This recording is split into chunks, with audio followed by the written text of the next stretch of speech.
Welcome back to Living Intentionally. I'm Holly. This episode is reflecting on learning through literature.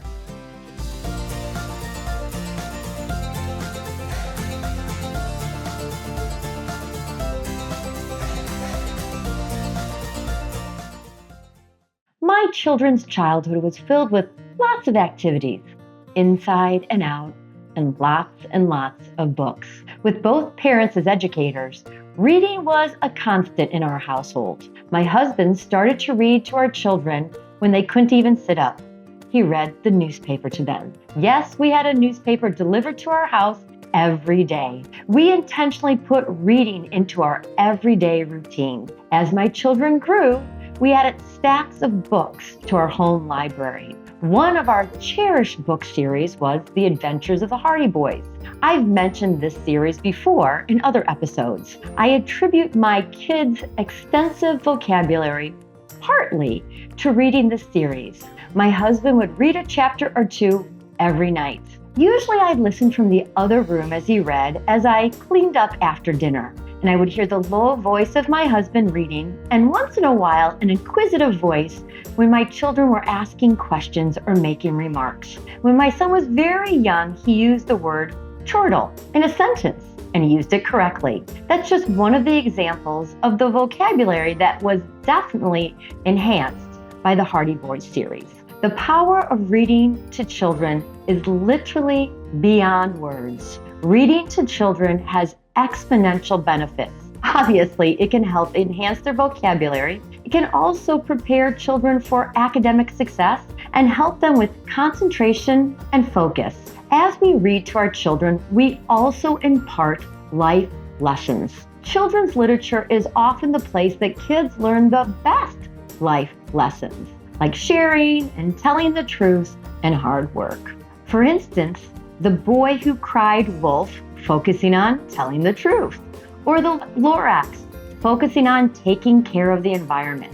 And of course, Corduroy, highlighting imperfections and that we are all unique and lovable in our own way. The Rainbow Fish talks about sharing and generosity. Books enhance empathy through exposure to different characters and environments. Kids are given examples about sharing, compassion, and how to make the world a better place.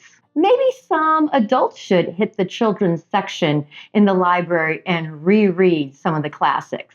And by giving children a love for reading, you give them a gift that they can take with them the rest of their lives to continue to learn through literature. What are some of your favorite children's books? Put them in the comments. As children get older, don't discount reading together. Keep reading aloud to your children or have them read aloud to you. When they start chapter books, you can discuss plot and characters. There are so many books, old and new, that spark great conversation. Talking to your kids about literature helps them to create bonds between you and them that will also last forever. A favorite book of mine and my family is A Bad Case of the Stripes by David Shannon. It's funny and quirky. It's a story about a kid, and it makes other kids laugh. I have also read this children's book to my junior high students, oftentimes as we start the school year. It has colorful illustrations and a happy ending. And the lesson embedded in the story is that you should be true to yourself and not worry about what others think. My son reminded me about this book recently. I pulled it off the shelf and read it again. It's a wonderful lesson about being true to yourself. You'll always be happier if you're true to yourself and your values. Don't let others influence you in a negative way. When I was raising my children, much of that time is a blur. Racing here and there, not enough sleep, laundry and more laundry, and trying to juggle everything to help my children grow and develop. But the lesson I learned was that children need very little stuff. What they need are adults to give them attention and time, and adults to read to them. Reading enhances empathy, it reduces stress, and it can also improve critical thinking. Now that I'm a grandma, I have more time, a lot slower pace.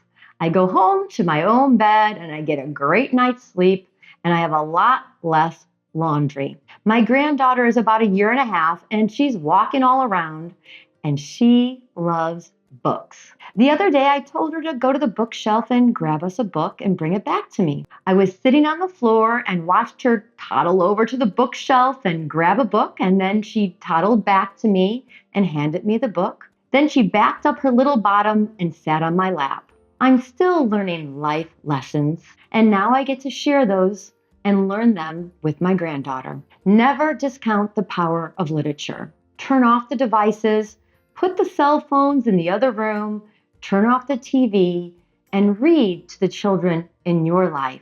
If your children are grown, turn off the noise around you and pick up a good book to read to yourself. Or maybe revisit some of those children's books for a lesson or two. The lessons we learn as children, they'll stick with us forever. Reading is an amazing way to impart those lessons while creating bonds that will also last forever. From Stone Soup to Charlotte's Web to Holes, the classic books are too long of a list to list. Intentionally read to the children in your life and let those lessons we learn through children's literature intentionally be a positive in our world. That's it for now. I hope you're a little lighter. I hope you have a smile on your face.